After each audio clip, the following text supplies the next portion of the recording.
नमस्कार दोस्तों। क्या आपने कभी महसूस किया है कि आपके भीतर कोई शक्ति है जो अभी तक पूरी तरह जागी नहीं? क्या आप जानना चाहते हैं कि कैसे आपकी सोच ही आपका भाग्य बना या बिगाड़ सकती है? इस वीडियो में हम डॉक्टर जोसेफ मर्फी की प्रसिद्ध पुस्तक Telepsychics using your hidden subconscious powers का अध्याय दर अध्याय हिंदी सारांश साझा कर रहे हैं। यह पुस्तक बताती है कि कैसे आप अपने अवचेतन मन को प्रशिक्षित कर जीवन में चमत्कारी परिणाम पा सकते हैं, जैसे मन की शक्ति को तेज करना, सही निर्णय लेना, भविष्य को समझना और आत्मा की दिव्यता से जुड़ना। क्या आप जानना चाहते हैं कि कैसे आपकी सोच ही आपका भविष्य तय करती है? क्या सच में अवचेतन मन से ब्रह्मांड को प्रभावित किया जा सकता है? कैसे हर व्यक्ति के भीतर अनंत ज्ञान और शक्ति मौजूद है? इस वीडियो को अंत तक जरूर देखें, आपको अपनी सोच, आदतें और विश्वास बदलने की प्रेरणा मिलेगी। यह वीडियो खास है छात्रों, प्रोफेशनल्स, आत्मखोजियों और हर उस व्यक्ति के लिए जो जीवन में कुछ महान करना चाहता है। वीडियो पसंद आए तो लाइक करें। ऐसे ही वीडियो के लिए सब्सक्राइब जरूर करें। और कमेंट में बताएं आपकी सबसे पसंदीदा सीख कौन सी रही। यह पुस्तक आपके लिए क्या कर सकती है? What this book can do for you। पुस्तक Telepsychics using your hidden subconscious powers, अपनी छिपी हुई अवचेतन शक्तियों का उपयोग करना। लेखक डॉक्टर जोसेफ मर्फी। यह पुस्तक का आरंभिक भाग है जिसे लेखक ने एक नया द्वार कहा है, एक ऐसा मार्ग जो व्यक्ति को अपनी छिपी हुई मानसिक शक्ति, हिडन मेंटल पावर, से जोड़ता है। डॉक्टर जोसेफ मर्फी का मानना है कि हर व्यक्ति के भीतर एक अदृश्य लेकिन असीम शक्ति है जिसे वे टेलीसाइकोलॉजिकल पावर या अवचेतन शक्ति के नाम से संबोधित करते हैं। यह शक्ति क्या है? यह शक्ति हमारे अंदर जन्मजात होती है। इसे देखा नहीं जा सकता, लेकिन अनुभव किया जा सकता है। यह मन की वह परत है जो हमारे विचारों, भावनाओं और विश्वासों को ब्रह्मांडीय ऊर्जा से जोड़ती है। डॉक्टर मर्फी कहते हैं कि जिस प्रकार रेडियो तरंगे अदृश्य होते हुए भी संदेश एक स्थान से दूसरे स्थान तक पहुंचाती हैं, उसी तरह टेलीसाइकोलॉजिकल शक्ति भी अदृश्य होते हुए प्रभाव डालती है, अपने शरीर पर, अपने रिश्तों पर, अपने भविष्य पर और यहां तक कि दूसरों के जीवन पर भी। यह पुस्तक क्यों महत्वपूर्ण है? एक अवचेतन मन को सक्रिय करने की विधि सिखाती है। हम सबके जीवन में कुछ इच्छाएं, सपने और लक्ष्य होते हैं, लेकिन अक्सर हम उन्हें पूरा नहीं कर पाते क्योंकि हमारी चेतन सोच सीमित होती है। यह पुस्तक हमें सिखाती है कि हम अपने अवचेतन मन को कैसे निर्देश दें ताकि वह उन लक्ष्यों को साकार करने में हमारी मदद करे। आपके जीवन को रूपांतरित करने का एक मानसिक विज्ञान प्रस्तुत करती है। मर्फी मानसिकता, ध्यान, प्रार्थना, आत्मसंवाद और कल्पना जैसे अभ्यासों के माध्यम से यह दिखाते हैं कि कैसे आप अपने भीतर की शक्ति से स्वास्थ्य, धन, प्रेम, सुरक्षा और आत्मविश्वास प्राप्त कर सकते हैं। 3 व्यक्तिगत अनुभव और सत्य घटनाएं शामिल हैं। लेखक ने कई उदाहरण दिए हैं कि कैसे लोगों ने इस शक्ति को समझकर बीमारियों से छुटकारा पाया, खोई हुई संपत्ति वापस पाई, नौकरी प्राप्त की, विवाह जीवन सुधारा और भय से मुक्ति पाई। 4 प्रेरणा और आंतरिक शांति प्रदान करती है। यह केवल बाहरी सफलता की बात नहीं करती, बल्कि भीतरी संतुलन, आत्मजागरूकता और आत्मिक विकास को भी केंद्र में रखती है। यह पुस्तक आपके लिए क्या कर सकती है? यदि आप भ्रम, चिंता, असफलता या स्वास्थ्य संबंधी समस्याओं से जूझ रहे हैं, तो यह पुस्तक आपको एक नया दृष्टिकोण और समाधान देती है। यदि आप अपनी मन की शक्ति को जानना और प्रयोग करना चाहते हैं, तो यह पुस्तक आपको स्पष्ट रूप से दिशा देती है। यह पुस्तक आपको यह सिखाती है कि आपके विचार, आपकी कल्पना और आपकी प्रार्थनाएं ही आपके जीवन की रचना करती हैं। यह पुस्तक केवल एक अध्ययन सामग्री नहीं, बल्कि एक साधना मार्गदर्शिका है, जिसे अपनाकर कोई भी व्यक्ति स्वयं को नया जीवन दे सकता है। अध्याय 1, कैसे टेलीसाइकोलॉजी आपके जीवन की जादुई शक्ति बन सकती है। How Telepsychics can be your magic power for perfect living. इस अध्याय की शुरुआत डॉक्टर जोसेफ मर्फी इस महत्वपूर्ण विचार से करते हैं कि हमारा मन केवल सोचने की शक्ति नहीं है, बल्कि यह एक रचनात्मक शक्ति है, एक ऐसी शक्ति जो हमारी कल्पना, विचार और भावना को ऊर्जावान रूप में परिवर्तित कर सकती है। मर्फी के अनुसार, जब हम कोई विचार बार बार सोचते हैं और उसमें भावना तथा विश्वास जोड़ते हैं, तो वह विचार केवल मानसिक नहीं रहता, बल्कि वह कायिक और वास्तविक प्रभाव उत्पन्न करता है। यह प्रभाव स्वयं पर भी होता है और दूसरों पर भी। टेलीपसाइकोलॉजी क्या करती है? डॉक्टर मर्फी के अनुसार आपके विचारों को ऊर्जा में बदलती है। जब आप किसी लक्ष्य के बारे में बार बार सोचते हैं और उसमें विश्वास रखते हैं, तो वह विचार टेलीपसाइकोलॉजिकल शक्ति के माध्यम से एक निश्चित दिशा में कार्य करना शुरू कर देता है। दूरी, समय और भौगोलिक सीमाएं मायने नहीं रखती। टेलीपसाइकोलॉजिकल शक्ति ब्रह्मांडीय ऊर्जा की तरह कार्य करती है। यह किसी को भी कहीं भी प्रभावित कर सकती है, चाहे वह व्यक्ति दूर हो या पास। आपके चारों ओर की परिस्थितियों को बदल सकती है। आपके भीतर की सोच जब बदलती है, तो आपकी बाहरी दुनिया भी बदलती है। मर्फी कहते हैं, आपका बाहरी जीवन आपके भीतरी जीवन का प्रतिबिंब है। उदाहरण। डॉक्टर मर्फी इस अध्याय में एक उदाहरण देते हैं। एक महिला आर्थिक परेशानियों से जूझ रही थी। वह हर दिन चिंता में डूबी रहती थी और सोचती थी, मेरे पास कुछ नहीं है, मैं कैसे चलाऊंगी। मर्फी ने उसे सुझाव दिया कि वह रोज 10 मिनट शांति से बैठकर यह भावना करे, मैं ब्रह्मांड की समृद्धि से जुड़ी हूं और वह हर रूप में मेरी सहायता कर रही है। कुछ ही सप्ताह में उसे नौकरी का प्रस्ताव मिला, कर्ज में छूट मिली और उसे आर्थिक राहत मिली। इस उदाहरण से लेखक यह समझाते हैं कि जब हम अपने विचारों में भय और अभाव की जगह विश्वास और समृद्धि भरते हैं, तो ब्रह्मांड उसी के अनुरूप उत्तर देता है। मानसिक दृष्टिकोण और विश्वास की भूमिका। मर्फी बार बार इस बात पर जोर देते हैं कि केवल सोचना पर्याप्त नहीं है, आपको अपने विचारों पर भावनात्मक यकीन भी होना चाहिए। टेलीपसाइकोलॉजिकल शक्ति तभी सक्रिय होती है जब आपका पूरा मन और शरीर उस विचार को सच मान ले। उदाहरण के लिए, यदि आप स्वास्थ्य चाहते हैं, तो आपको अपने शरीर को पहले से स्वस्थ मानकर उसकी अनुभूति करनी होगी। अभ्यास विधि जो इस अध्याय में सुझाई गई है। हर सुबह और रात 5 मिनट के लिए शांत बैठें और यह मानसिक चित्रण करें। आप जिस परिस्थिति को बदलना चाहते हैं, उसकी सकारात्मक स्थिति की कल्पना करें। उसे भविष्य नहीं, बल्कि वर्तमान की सच्चाई मानें। जैसे, मैं पूर्ण स्वस्थ हूं, मुझे मनचाही नौकरी मिल चुकी है, मेरे परिवार में प्रेम और शांति है। इस अभ्यास से आप अपने अवचेतन को स्पष्ट, सकारात्मक संकेत देते हैं और वही शक्तिशाली ऊर्जा में बदलकर आपको परिणाम देती है। निष्कर्ष। डॉक्टर जोसेफ मर्फी इस अध्याय के अंत में यह स्पष्ट करते हैं कि टेलीपसाइकोलॉजी कोई चमत्कारी तंत्र नहीं है, यह आपके मन की ऊर्जा को समझने और उसे उचित दिशा देने की विधि है। यदि आप इसे सही नियत, अनुशासन और विश्वास के साथ अपनाते हैं, तो यह आपके जीवन में ऐसी शक्ति बन सकती है जो सभी क्षेत्रों स्वास्थ्य, धन, रिश्ते और आत्मसंतुलन को बदल सकती है। अध्याय 2, कैसे टेलीपसाइकोलॉजी युगों से छुपे महान रहस्य को उजागर करती है। How Telepsychics Reveals the Great Secret of the Ages। इस अध्याय में डॉक्टर जोसेफ मर्फी इस महत्वपूर्ण बिंदु पर प्रकाश डालते हैं कि मनुष्य के भीतर ऐसी शक्ति है जो सदियों से ज्ञात तो थी, लेकिन आम लोगों की पहुंच से बाहर रही। यह शक्ति केवल आज की वैज्ञानिक खोज नहीं, बल्कि प्राचीन काल से ऋषियों, योगियों, रहस्यवादियों और आत्मज्ञानी व्यक्तियों द्वारा समझी और प्रयोग में लाई जाती रही है। एक मन की शक्ति, समय और स्थान से परे। डॉक्टर मर्फी बताते हैं कि हमारा चेतन मन सीमित है, लेकिन अवचेतन मन असीम है। यह समय से परे कार्य करता है, भूत, वर्तमान और भविष्य इसके लिए एक समान है। स्थान से परे कार्य करता है, यह किसी व्यक्ति या स्थान को बिना शारीरिक संपर्क के भी प्रभावित कर सकता है।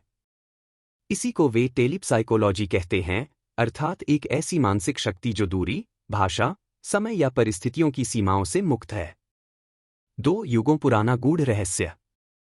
मर्फी के अनुसार यह शक्ति कोई नई खोज नहीं है। इस ज्ञान का आधार प्राचीन वैदिक ऋषियों, बुद्ध, ईसा मसीह, पैगंबरों और सूफियों की शिक्षा में मिलता है। उन्होंने कहा कि जैसा सोचोगे वैसा बनोगे। उन्होंने अपने विचारों, दृष्टि और ध्यान द्वारा चमत्कार किए।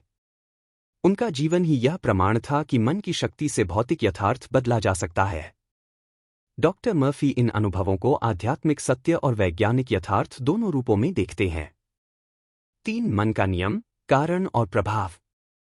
यह अध्याय उस अनदेखे नियम को स्पष्ट करता है जिस पर यह पूरी टेलीप्साइकोलॉजिकल प्रणाली आधारित है, और वह नियम है आपका बाहरी जीवन आपके अंदर चल रहे विचारों और विश्वासों का प्रतिबिंब है। यदि आप खुद को कमजोर मानते हैं तो परिस्थितियां वैसी बनती जाएंगी। यदि आप समृद्धि, स्वास्थ्य और प्रेम को आत्मसात करते हैं तो वह ऊर्जा बाहर साकार होगी। यह नियम कर्म के नियम जैसा ही है, लेकिन अधिक सूक्ष्म स्तर पर कार्य करता है। 4. चमत्कार कैसे होते हैं? डॉक्टर मर्फी के अनुसार जब आप किसी विचार को भावनात्मक शक्ति और विश्वास के साथ बार बार दोहराते हैं और उसे अपने अवचेतन मन में बैठा देते हैं, तब वह विचार वास्तविकता बनकर जीवन में प्रकट होता है। यही प्रक्रिया चमत्कारों की जन्मदात्री है। चमत्कार बाहर नहीं होते, वे भीतर से आरंभ होते हैं और बाहर दिखते हैं। 5. प्राचीन रहस्य को आधुनिक विधियों से जोड़ना। मर्फी इस अध्याय में यह भी स्पष्ट करते हैं कि टेलीप्साइकोलॉजिकल शक्ति अब केवल रहस्य नहीं रही। यह मानसिक प्रशिक्षण, मेंटल ट्रेनिंग, ध्यान, मेडिटेशन, सकारात्मक आत्मसंवाद, अफर्मेशंस और वैज्ञानिक सोच, न्यूरोप्लास्टिसिटी, विजुअलाइजेशन के माध्यम से प्रयोग की जा सकती है। इससे व्यक्ति का आत्मिक विकास भी होता है और भौतिक स्थिति भी बेहतर होती है। 6. एक उदाहरण से स्पष्टता। एक व्यक्ति जो हमेशा यह सोचता था कि मेरे साथ बुरा ही होता है, वह लगातार नकारात्मक अनुभवों से घिरा रहता था। जब उसने डॉक्टर मर्फी की टेलीप्साइकोलॉजी की तकनीक अपनाई और यह दोहराना शुरू किया, मैं जीवन से प्रेम करता हूं और जीवन मुझसे प्रेम करता है, तो कुछ ही समय में उसकी सोच, संबंध और आर्थिक परिस्थिति बदल गई। इससे यह स्पष्ट होता है कि विचार ही रचना करते हैं, और यदि विचार बदलें तो जीवन बदलता है। निष्कर्ष।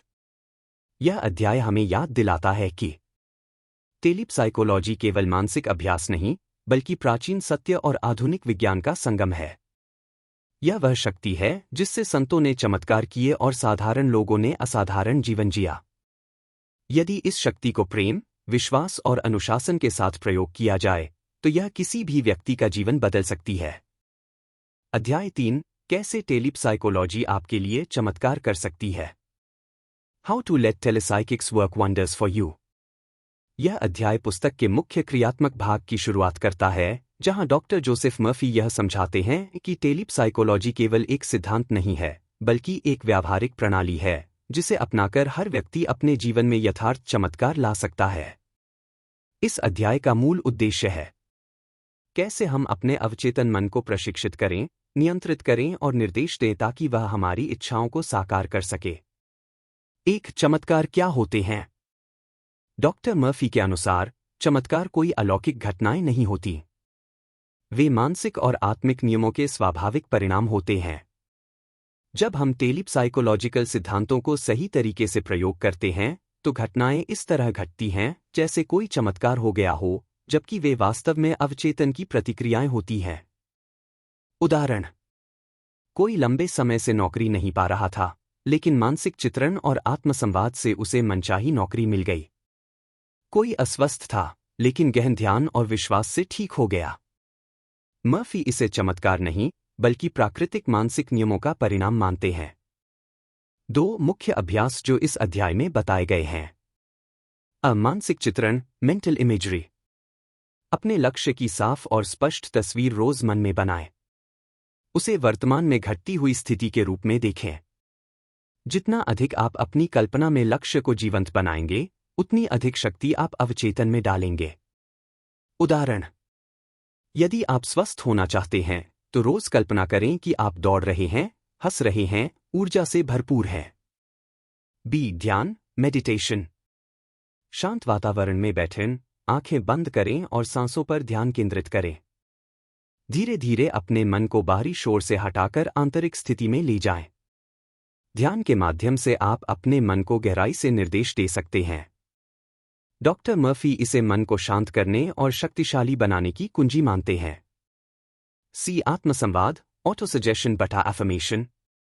हर दिन खुद से सकारात्मक बातें करें। दोहराएं, मेरा अवचेतन मेरी रक्षा करता है, मैं आत्मविश्वास से भरा हूं, मेरे भीतर ईश्वर की असीम शक्ति है।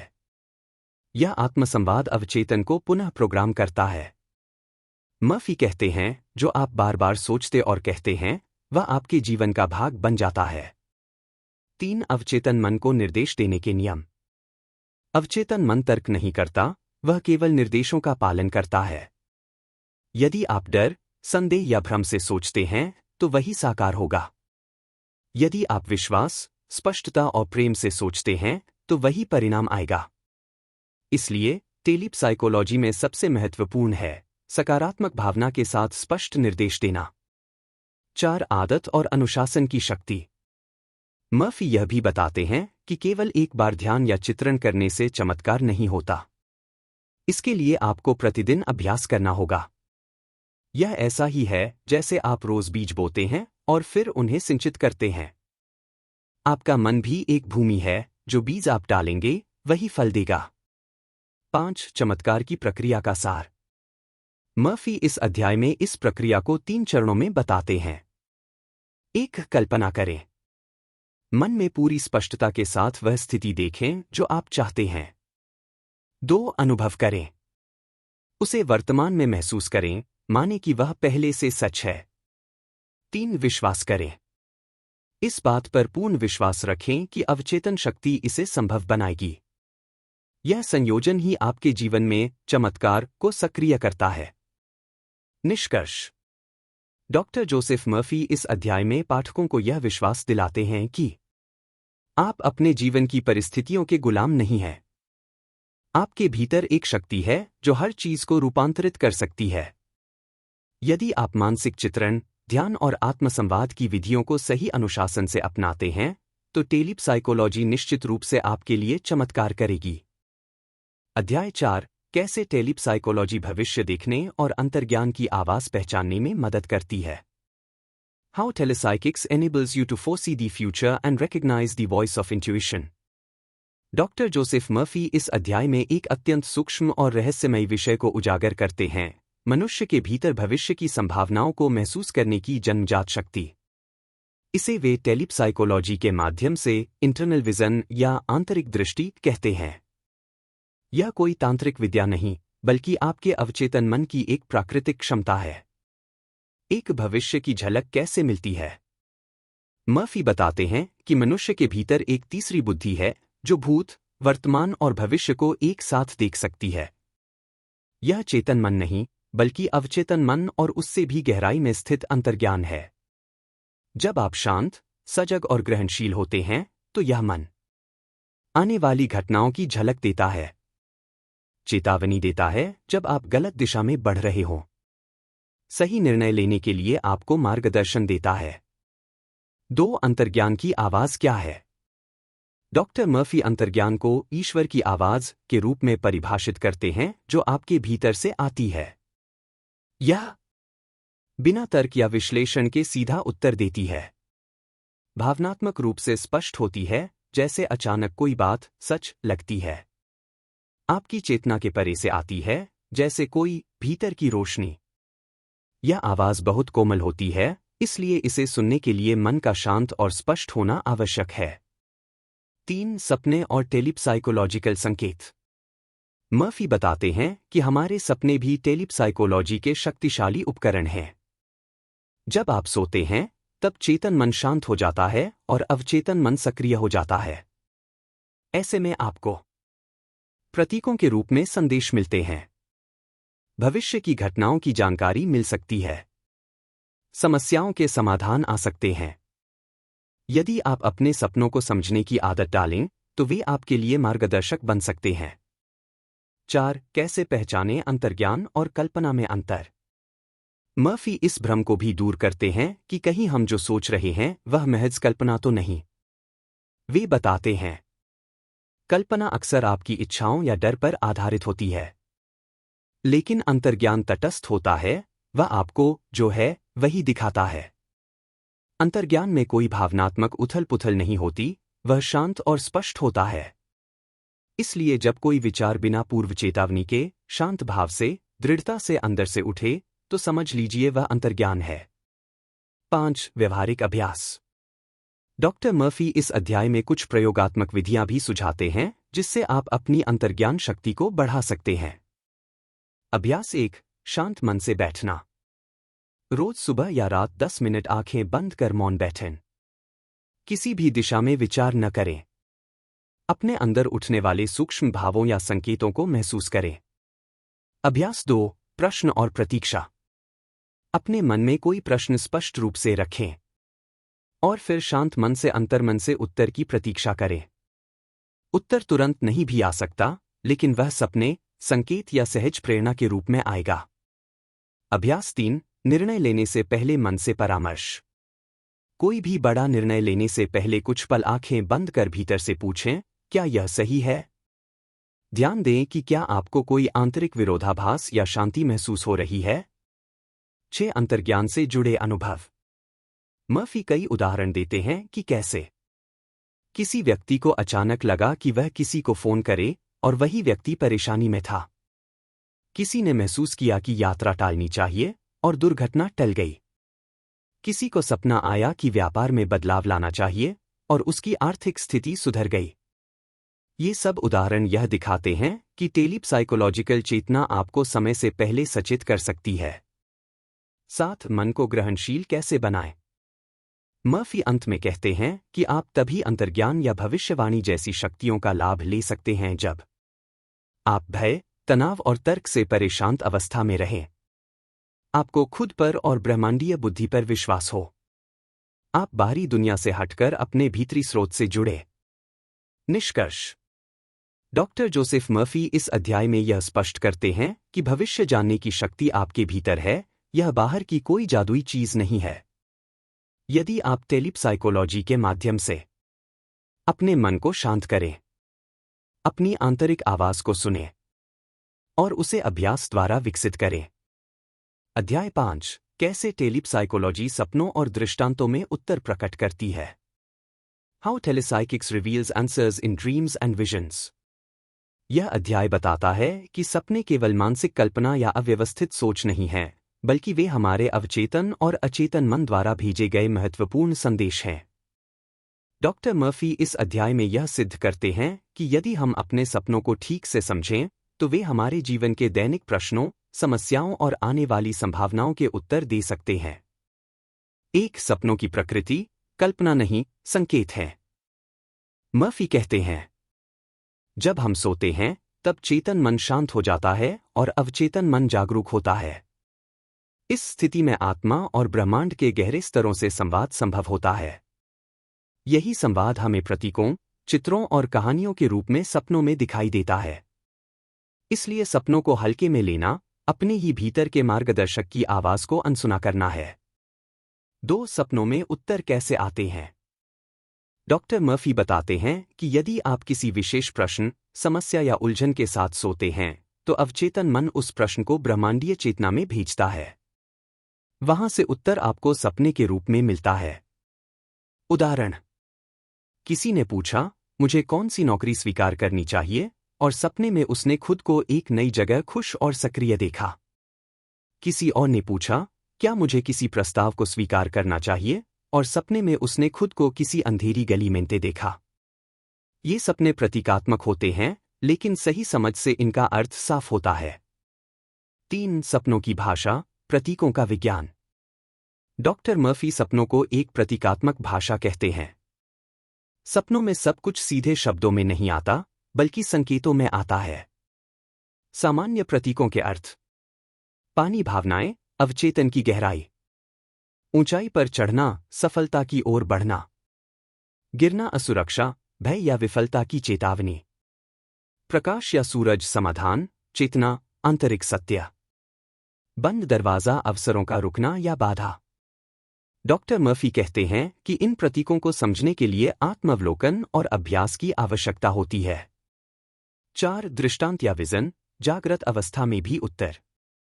मर्फी यह भी बताते हैं कि केवल नींद में ही नहीं, कई बार ध्यान की अवस्था में या जागृत अवस्था में भी मन को चित्रों या विचारों के माध्यम से संदेश मिलते हैं। इन्हें विजन्स कहा गया है। उदाहरण, किसी ने ध्यान में देखा कि वह एक पुल पार कर रहा है और दूसरी तरफ लोग उसका स्वागत कर रहे हैं, यह नए जीवन परिवर्तन और सहयोग का संकेत हो सकता है। कोई व्यक्ति ध्यान में एक उज्ज्वल प्रकाश से संवाद करता है, यह आत्मा की उच्च चेतना से संपर्क को दर्शाता है। 5 व्यवहारिक अभ्यास सपनों को समझने के लिए। मर्फी कुछ आसान अभ्यास सुझाते हैं। अभ्यास 1, प्रश्न के साथ सोना। किसी भी जिज्ञासा या निर्णय से पहले सोते समय मन में स्पष्ट प्रश्न रखें। जैसे, क्या मुझे यह कदम उठाना चाहिए? शांत चित्त से स्वयं को सुझाव दें। मुझे सपना आएगा जो मुझे उत्तर देगा। मेरा अवचेतन मेरी सहायता कर रहा है। अभ्यास 2, सपने लिखना। सुबह उठते ही बिना देरी किए सपने को डायरी में लिखें। भले ही वह अधूरा या अस्पष्ट हो, उसे दर्ज करें, धीरे धीरे स्पष्टता आने लगेगी। अभ्यास 3, प्रतीकों पर ध्यान देना। सपनों में बार बार आने वाले चित्रों, आवाज़ों, भावनाओं और घटनाओं पर ध्यान दें। देखें कि उनका संबंध आपके जीवन की स्थिति से क्या है। 6 डॉक्टर मर्फी का दृष्टिकोण, वैज्ञानिक और आध्यात्मिक दोनों। मर्फी सपनों को केवल रहस्यमय या तांत्रिक चीज नहीं मानते। उनके लिए सपने आपके मन के उच्चतम स्तर से आने वाली जानकारी है। भविष्य की संभावनाओं, मन की दिशा और प्रारंभिक चेतावनियों के रूप में कार्य करते हैं। यदि उन्हें सही तरह से पढ़ा जाए तो ये सबसे सच्चे मार्गदर्शक बन सकते हैं। निष्कर्ष। डॉक्टर जोसेफ मर्फी कहते हैं कि हर व्यक्ति के पास दिव्य ज्ञान से जुड़ने की जन्मजात क्षमता है और सपने इस संपर्क का द्वार हैं। जब आप ध्यानपूर्वक उन्हें पढ़ते और समझते हैं तो ये सपने आपकी आत्मिक बुद्धि, रक्षक चेतना और ईश्वर से संवाद का रूप बन जाते हैं। टेलीपसाइकोलॉजी का एक मुख्य स्तंभ यही है, भीतर से आने वाली सूचना को पहचानना और उस पर कार्य करना। अध्याय 6, प्रभावशाली टेलीपसाइकोलॉजिकल तकनीकें और प्रार्थनाएं, कैसे वे कार्य करती हैं। Effective telepsychic techniques and processes of prayer, how they work for you. इस अध्याय में डॉक्टर जोसेफ मर्फी इस भ्रम को तोड़ते हैं कि प्रार्थना केवल धार्मिक या कर्मकांडीय प्रक्रिया है। वे स्पष्ट रूप से बताते हैं कि प्रार्थना वास्तव में एक मानसिक क्रिया है, एक प्रकार का गहन संकल्प और आंतरिक निर्देशन जो अवचेतन मन को सक्रिय करता है और जीवन की दिशा को बदल सकता है। एक प्रार्थना क्या है? डॉक्टर मर्फी के अनुसार प्रार्थना कोई रटने लायक मंत्र या शब्दों की श्रृंखला नहीं है। यह आपके विचार, भावना और विश्वास का संयोजन है। यह ब्रह्मांडीय बुद्धि, इन्फिनिट इंटेलिजेंस से जुड़ने का तरीका है। जब आप पूरे मन से, भावनात्मक शक्ति के साथ किसी विचार को बार बार सोचते हैं, वह प्रार्थना बन जाती है। अर्थात सच्ची प्रार्थना विचार प्लस भावना प्लस विश्वास। 2 प्रार्थना का मनोविज्ञान। मर्फी बताते हैं कि जब आप किसी लक्ष्य के बारे में प्रार्थना करते हैं, तब आप उस विचार को बार बार अवचेतन में डालते हैं। आपकी भावना उस विचार को ऊर्जा देती है। आपका विश्वास उसे वास्तविकता में बदलने की शक्ति देता है। यह एक आंतरिक आदेश की तरह काम करता है, जिसे आपका अवचेतन पालन करता है, जैसे कंप्यूटर को दिया गया कमांड। 3 प्रार्थना के प्रभावी नियम। डॉक्टर मर्फी प्रार्थना को प्रभावी बनाने के लिए कुछ विशेष नियम बताते हैं। नियम 1, स्पष्टता। आप जो चाहते हैं उसे स्पष्ट रूप से परिभाषित करें। अस्पष्ट प्रार्थनाएं अस्पष्ट परिणाम देती हैं। नियम 2, वर्तमान काल में सोचें। अपनी प्रार्थना को भविष्य के रूप में न सोचें, बल्कि वर्तमान की अनुभूति के रूप में सोचें। उदाहरण, मैं स्वस्थ हो रहा हूं, नहीं, बल्कि मैं पूर्ण स्वस्थ हूं। नियम 3, भावनात्मक एकाग्रता। आपकी भावना ही उस विचार को ऊर्जा देती है। यदि आप भावना से जुड़कर प्रार्थना नहीं करते, तो वह केवल शब्द रह जाते हैं। नियम 4, नकारात्मकता से बचें। कभी यह न सोचें कि यह संभव नहीं होगा या मुझे संदेह है। यह भावनाएं आपकी प्रार्थना की शक्ति को कमजोर कर देती है। 4 टेलीपसाइकोलॉजिकल तकनीकें जो इस अध्याय में दी गई हैं। तकनीक 1, थैंक यू विधि। हर दिन सोते समय और सुबह जागते ही अपने लक्ष्य को साकार हुआ मानकर कहें, धन्यवाद ब्रह्मांड, मेरी प्रार्थना पूरी हो चुकी है। यह भावना आधारित कृतज्ञता आपके अवचेतन को यह संकेत देती है कि वह चीज अब आपके पास है। तकनीक 2, नींद पूर्व निर्देश, स्लीप सजेशन।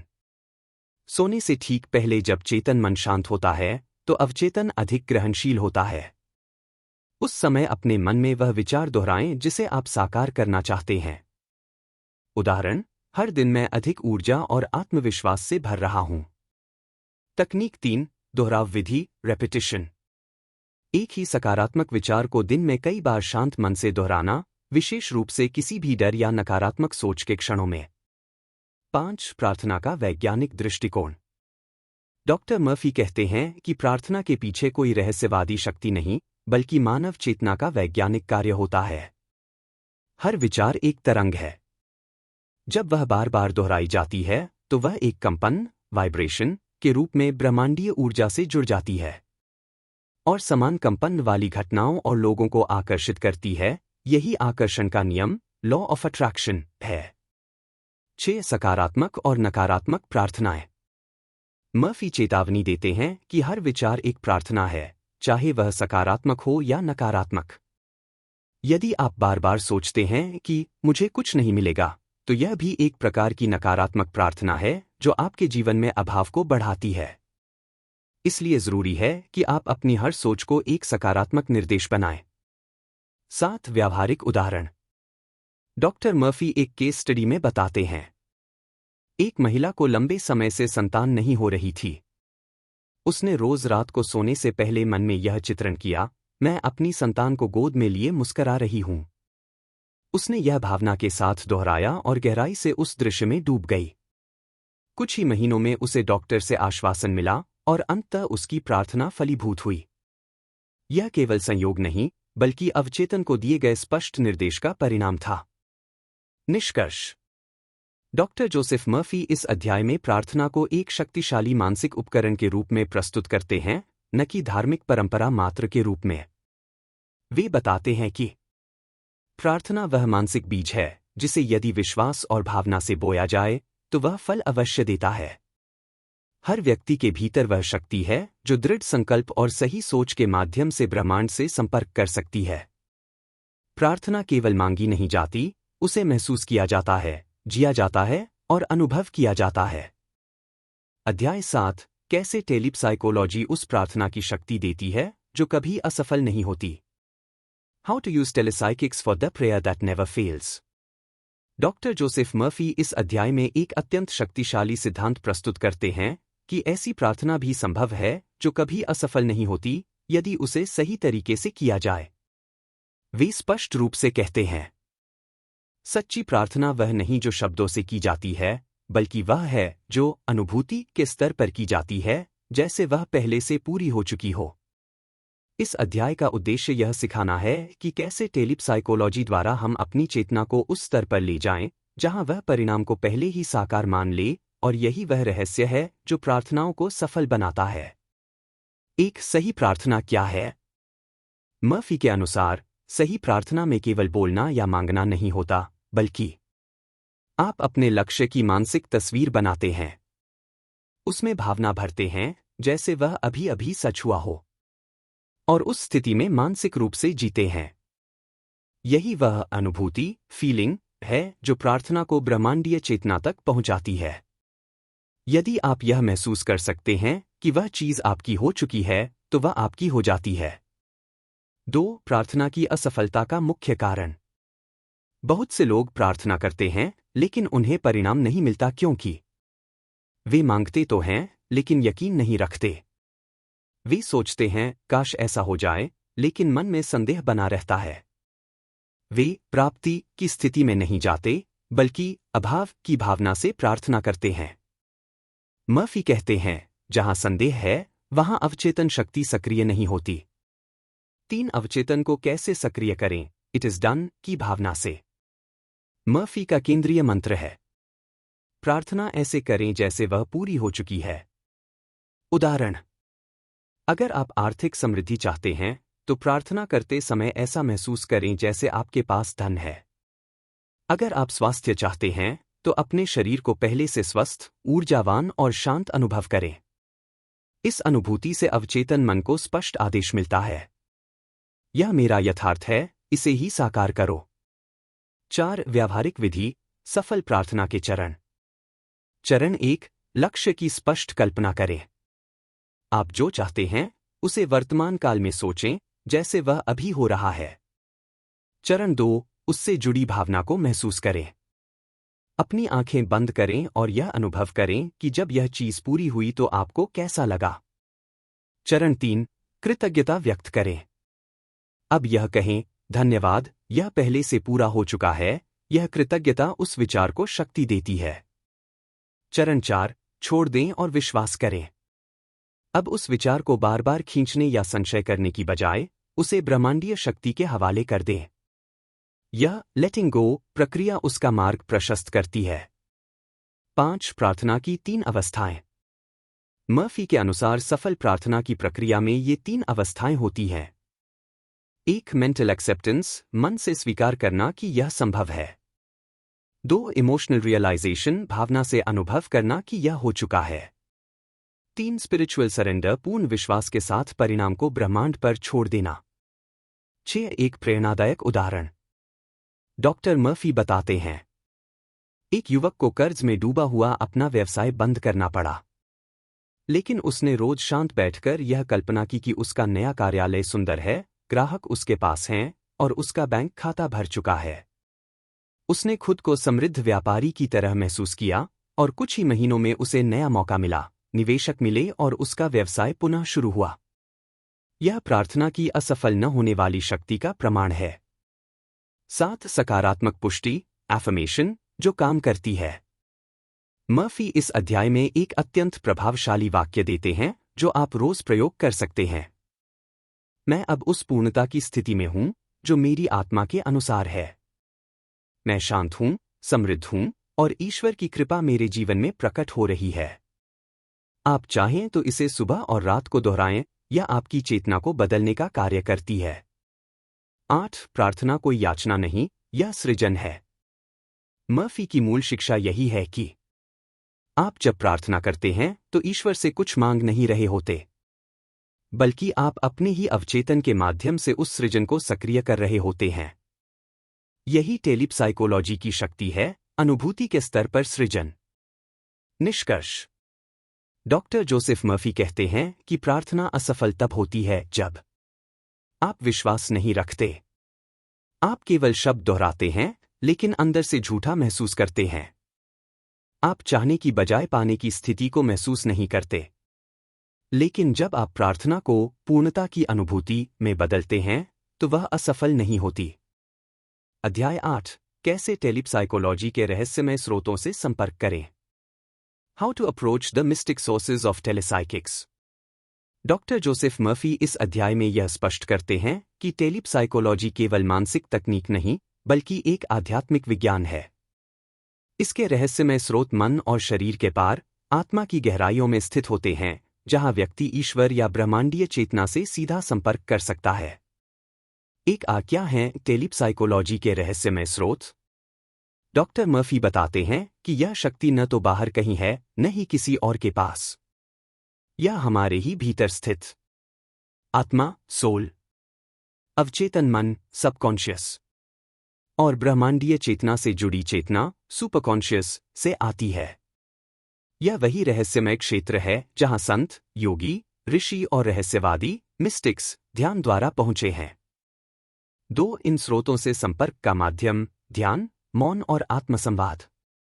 मर्फी बताते हैं कि इन गहराइयों तक पहुंचने के 3 शक्तिशाली साधन हैं। ध्यान, मेडिटेशन। ध्यान वह प्रक्रिया है जिससे आप चेतन मन की हलचल को शांत करते हैं। जैसे जैसे आप विचारों से परे जाते हैं, वैसे वैसे आप टेलीपसाइकोलॉजी के रहस्यमय स्रोत से जुड़ते हैं। इस अवस्था में आपको न केवल शांति बल्कि दिव्य ज्ञान, अंतर्ज्ञान और दिशा मिलती है। बी मौन, साइलेंस। मर्फी कहते हैं, ईश्वर मौन में बोलता है। जब आप बाहरी ध्वनियों से दूर होते हैं तभी भीतरी आवाज को सुन पाते हैं। यह मौन मानसिक भी होना चाहिए, चिंता, डर और तर्कों से मुक्त। सी आत्मसंवाद, इनर डायलॉग। अपने भीतर संवाद करना एक साधना है। आप अपने अवचेतन या आत्मा से प्रश्न कर सकते हैं, मुझे क्या करना चाहिए, मेरी सच्ची दिशा क्या है। और जब आप शांतिपूर्वक प्रतीक्षा करते हैं तो उत्तर भीतर से आता है, विचार, छवि या अंतर्ज्ञान के रूप में। 3. आंतरिक प्रकाश और दिव्य चेतना का अनुभव। डॉक्टर मर्फी बताते हैं कि जब आप निरंतर ध्यान, मौन और आत्मसंवाद करते हैं, तब कई बार व्यक्ति दिव्य प्रकाश का अनुभव करता है। एकता की भावना, जैसे वह स्वयं ब्रह्मांड से एक हो गया हो। निर्विकल्प शांति, जहां भय, भ्रम और इच्छा सब शांत हो जाते हैं। यह स्थिति टेलीपसाइकोलॉजी के सबसे उच्चतम स्रोत की अनुभूति होती है। 4. प्राचीन परंपराओं में इस अनुभव का स्थान। डॉक्टर मर्फी इस अध्याय में विभिन्न परंपराओं का संदर्भ देते हैं। योग में इसे समाधि कहा गया है। ईसाई रहस्यवाद में डिवाइन यूनियन। सूफी परंपरा में फना, अहंकार का विसर्जन। बौद्ध परंपरा में निर्वाण। ये सभी शब्द एक ही अनुभव की ओर इशारा करते हैं, भीतर के दिव्य स्रोत से संपर्क। 5. व्यवहारिक अभ्यास, रहस्यमय स्रोत से संपर्क के लिए। डॉक्टर मर्फी इस अध्याय में एक सरल लेकिन गहरा ध्यान अभ्यास बताते हैं। दैनिक अभ्यास, मैं कौन हूं, ध्यान। एक शांत स्थान पर बैठें, आंखें बंद करें। 2. सांस पर ध्यान दें और विचारों को धीरे धीरे शांत करें। 3. अपने मन में यह प्रश्न दोहराएं, मैं कौन हूं। 4. किसी उत्तर की अपेक्षा न करें, बस इस प्रश्न के साथ मौन में रहें। 5. धीरे धीरे आप अनुभव करेंगे कि आप कोई विचार, भावना या शरीर नहीं, बल्कि चेतना है। इस अभ्यास से आप अपने आंतरिक स्रोत से जुड़ना शुरू करेंगे। 6. रहस्यमय स्रोत से मिलने वाले लाभ। जब व्यक्ति इस गहराई से जुड़ जाता है तो उसे जीवन में आत्मिक मार्गदर्शन मिलता है। निर्णय में स्पष्टता आती है। भय, उलझन और अकेलेपन की भावना मिट जाती है। वह स्वयं को ईश्वर या ब्रह्मा से जुड़ा हुआ अनुभव करता है। मर्फी इसे मानव चेतना की सबसे ऊंची अवस्था मानते हैं। निष्कर्ष। डॉक्टर जोसेफ मर्फी इस अध्याय में यह स्पष्ट करते हैं कि टेलीपसाइकोलॉजी कोई सतही मानसिक अभ्यास नहीं, बल्कि एक आत्मिक विज्ञान है जो आपको अपने भीतर के स्रोत से जोड़ता है, ईश्वर, ब्रह्मा या ब्रह्मांडीय चेतना से संपर्क कराता है और जीवन में गहरी दिशा, उद्देश्य और शांति प्रदान करता है। अध्याय 9, कैसे टेलीपसाइकोलॉजी प्रार्थना के चौथे आयाम का उत्तर बनती है। How to use telepsychics as the fourth dimensional answer to prayer. इस अध्याय में डॉक्टर जोसेफ मर्फी प्रार्थना को केवल एक धार्मिक क्रिया नहीं, बल्कि एक ऊर्जात्मक और बहुस्तरीय अनुभव के रूप में प्रस्तुत करते हैं। वे इसे चौथा आयाम, फोर्थ डायमेंशन, कहते हैं, ऐसा स्तर जहां विचार, भावना, चेतना और ब्रह्मांडीय शक्ति एक साथ काम करते हैं। यह अध्याय प्रार्थना को एक ऊर्जा आधारित रचना प्रक्रिया, क्रिएटिव एनर्जी प्रोसेस के रूप में समझाता है। 3 पारंपरिक आयाम और चौथा आयाम क्या है? मर्फी के अनुसार पहला आयाम, विचार, थॉट, आप जो सोचते हैं। दूसरा आयाम, भावना, इमोशन, आप क्या महसूस करते हैं। तीसरा आयाम, विश्वास, बिलीफ, आप क्या सच मानते हैं। चौथा आयाम, टेलीपसाइकोलॉजिकल एकत्व, जिसमें चेतना, ब्रह्मांडीय शक्ति और आत्मा मिलकर काम करते हैं।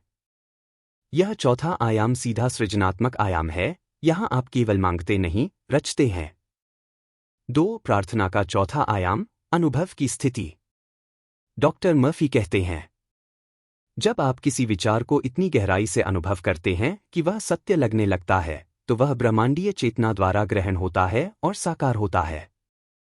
इसमें व्यक्ति उस चीज को मानसिक रूप से देखता है, उसे भावना के साथ महसूस करता है और फिर ब्रह्मांडीय ऊर्जा में प्रवाहित कर देता है। यह एक पूरा चेतन संगठन, कॉन्शियस फ्यूजन है और यही चौथे आयाम की प्रार्थना है। 3 टेलीपसाइकोलॉजी कैसे चौथे आयाम की कुंजी बनती है। डॉक्टर मर्फी समझाते हैं कि टेलीपसाइकोलॉजी एक ऐसी प्रणाली है जो मन को ध्यान केंद्रित करना सिखाती है, भावना को सक्रिय करना सिखाती है और विचार को ऊर्जा में बदलने की प्रक्रिया समझाती है।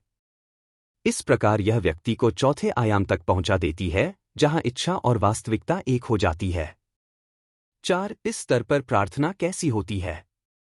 चौथे आयाम की प्रार्थना में शब्द गौण हो जाते हैं। मन, आत्मा और ब्रह्मांड एक रचनात्मक धारा में बहते हैं। व्यक्ति को ऐसा प्रतीत होता है कि वह पहले ही उस चीज को प्राप्त कर चुका है। यह अहं, ईगो, से परे जाकर पूर्ण विश्वास और आत्मविस्तार की स्थिति होती है। 5. व्यावहारिक अभ्यास, चौथे आयाम की प्रार्थना करने की विधि। चरण 1. स्पष्ट उद्देश्य। अपने लक्ष्य या इच्छा को स्पष्ट रूप से जानें, स्वास्थ्य, संबंध, धन, आत्मिक शांति आदि। चरण 2. मानसिक चित्रण। उस स्थिति की कल्पना करें जैसे वह पहले से पूरी हो चुकी हो, दृश्य स्पष्ट हो, रंग, आवाज और भावनाएं भी जोड़ें। चरण 3. गहन भावनात्मक अनुभव। अब उस स्थिति में डूब जाएं। क्या आप खुश हैं? क्या आपको शांति महसूस हो रही है? क्या आप सुरक्षित हैं? चरण 4. ऊर्जा प्रवाह की अनुभूति। कल्पना करें कि यह विचार आपकी ऊर्जा बनकर ब्रह्मांड में प्रवाहित हो रहा है, जैसे बीज मिट्टी में डाला जा रहा हो। चरण 5. पूर्ण समर्पण। अब उस विचार को छोड़ दें, बार बार उसकी चिंता न करें। यह चरण लेट गो का है, जो सच्चे विश्वास को दर्शाता है। 6. डॉक्टर मर्फी का दृष्टिकोण, विज्ञान और आत्मा का संगम। मर्फी इस अध्याय में बताते हैं कि यह कोई अंधविश्वास नहीं, बल्कि चेतना, कंपन और ऊर्जा का गहरा विज्ञान है। ब्रह्मांड का हर कण ऊर्जा है। विचार भी कंपन है। और जब सही विचार प्लस भावना प्लस विश्वास एक साथ कार्य करते हैं, तो वे ऊर्जा की सृजनात्मक शक्ति में बदल जाते हैं। यह चौथा आयाम कर्म के स्तर से परे जाकर केवल विचार से प्रभाव का क्षेत्र है। 7. एक प्रेरक उदाहरण। मर्फी एक व्यक्ति की कहानी बताते हैं जो नौकरी नहीं मिलने से निराश था। उसने चौथे आयाम की प्रार्थना का अभ्यास किया। उसने कल्पना की कि वह एक शानदार ऑफिस में है। उसने अपने बॉस की प्रशंसा सुनी। उसने वेतन का चेक अपने हाथ में महसूस किया। उसने यह कल्पना भावनात्मक रूप से हफ्तों तक रोज दोहराई। अंततः उसे एक बिना मांगे नौकरी का प्रस्ताव मिला और वह वैसी ही स्थिति थी जैसी उसने अनुभव की थी। निष्कर्ष। डॉक्टर जोसेफ मर्फी इस अध्याय में बताते हैं कि चौथे आयाम की प्रार्थना केवल मांग नहीं, सृष्टि का कार्य है। टेलीपसाइकोलॉजी वह सेतु है जो व्यक्ति को चेतन मन से उठाकर ब्रह्मांडीय चेतना से जोड़ देती है।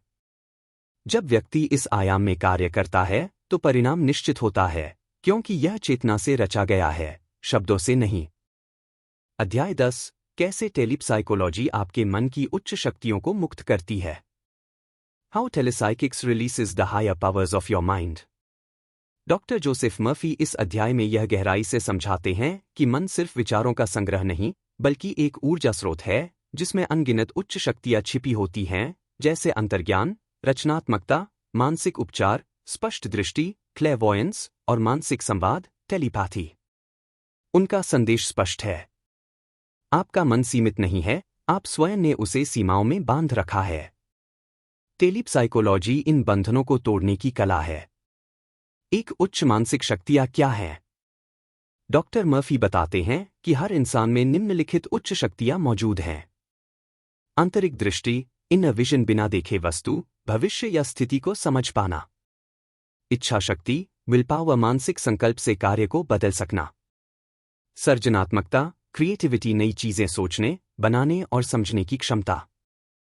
मनोचिकित्सात्मक ऊर्जा, हीलिंग पावर, स्वयं या दूसरों के शरीर मन को संतुलित करना।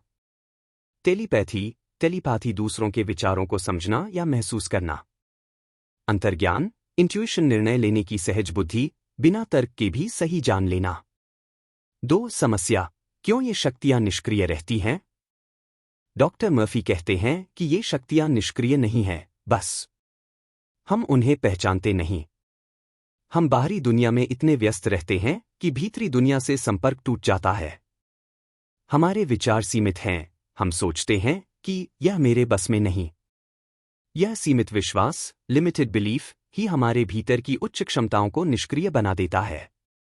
3. समाधान, टेलीपसाइकोलॉजी द्वारा मानसिक शक्तियों को सक्रिय करना। डॉक्टर मर्फी का सुझाव है कि यदि आप कुछ विशेष अभ्यास करें, तो आप अपने भीतर छिपी अद्वितीय शक्तियों को मुक्त कर सकते हैं। आत्मसंवाद, इनर डायलॉग। खुद से रोज सकारात्मक, सशक्त शब्दों में बात करें। ओ, मेरे भीतर शक्ति है। ओ, मैं गहराई से जानता हूं। ओ, मुझे ब्रह्मांड का सहयोग मिल रहा है। बी, मानसिक कल्पना, विजुअलाइजेशन। अपनी उच्च शक्ति को काम करते हुए कल्पना करें, जैसे ओ, आप बिना डर के भीड़ में बोल रहे हैं। ओ, आप रचनात्मक समाधान खोज रहे हैं। ओ, आप किसी बीमार व्यक्ति को ठीक कर रहे हैं। कल्पना पहला चरण साकार होने का। सी, ध्यान और मौन। जब आप दिन में कुछ मिनट मौन साधना करते हैं तो चेतन मन की हलचल शांत होती है और उच्च चेतना सक्रिय होती है। डी, नियमितता और दृढ़ता। एक दिन या एक सप्ताह में चमत्कार नहीं होता, लेकिन नियमित मानसिक अनुशासन से मन का मार्ग प्रशस्त होता है। 4, वास्तविक जीवन उदाहरण। डॉक्टर मर्फी एक ऐसे कलाकार का उदाहरण देते हैं जो आत्मसंशय से जूझ रहा था। उसने रोज अपने मन में दोहराना शुरू किया, मेरे भीतर असीम रचनात्मक शक्ति है, मैं ब्रह्मांड की सृजनात्मक ऊर्जा से जुड़ा हूं। वह ध्यान में रोज कल्पना करता था कि उसकी कला सराही जा रही है। कुछ महीनों में उसके भीतर न केवल आत्मविश्वास लौटा, बल्कि उसे कई नए अवसर मिले, जैसे उसकी कला दीर्घाओं में प्रदर्शित हुई और आर्थिक समृद्धि भी आई। 5, डॉक्टर मर्फी का वैज्ञानिक दृष्टिकोण। मर्फी के अनुसार यह सब मानसिक भ्रम नहीं है। मन भी ऊर्जा है और वह जिस दिशा में बहता है वहां वास्तविकता बनती है। जब हम अपनी ऊर्जा को स्पष्ट विचार, भावना और उद्देश्य से जोड़ते हैं, तब ही उच्च मानसिक शक्ति प्रकट होती है। 6, व्यावहारिक अभ्यास, उच्च शक्ति को जागृत करने हेतु। 7 दिन अभ्यास योजना। दिन अभ्यास समय। एक सकारात्मक आत्मसंवाद सुबह उठते ही 5 मिनट। 2, मैं शक्ति हूं, ध्यान दोपहर या सुबह 10 मिनट। 3, कल्पना, आप अपने लक्ष्य में सफल हैं, रात को 10 मिनट। 4, मौन साधना 5 मिनट, सांस पर ध्यान। 5, अंतर्ज्ञान से निर्णय लें, दिन में एक निर्णय ऐसे लें जिसमें तर्क नहीं, भावना सुने। 6, दूसरों के भाव समझने का अभ्यास, बिना बोले उनकी मनस्थिति जानने का प्रयास करें। 7, पुनरावलोकन, सारी प्रगति लिखें और अगली योजना बनाएं। निष्कर्ष। डॉक्टर जोसेफ मर्फी इस अध्याय में आपको यह विश्वास दिलाते हैं कि आपके भीतर दिव्य मानसिक शक्तियां हैं। आप केवल स्वयं को सीमित मानकर उन्हें भूल गए हैं। लेकिन अगर आप आत्मसंवाद, ध्यान, कल्पना और अभ्यास को अपनाएं, तो आप जीवन में अद्भुत परिणाम पा सकते हैं। मन कोई कैदी नहीं, वह आपके जीवन को प्रकाश से भरने वाला दीपक है, यदि आप उसकी बात सुने। तो दोस्तों, आपने अभी डॉक्टर जोसेफ मर्फी की रहस्यमय और अद्भुत पुस्तक Telepsychics, using your hidden subconscious powers के पहले 10 अध्यायों की गहराई को सुना और समझा। इन पहले 10 अध्यायों में आपने जाना कि अवचेतन मन सिर्फ एक मानसिक स्तर नहीं, बल्कि जीवन को दिशा देने वाली एक ब्रह्मांडीय शक्ति है।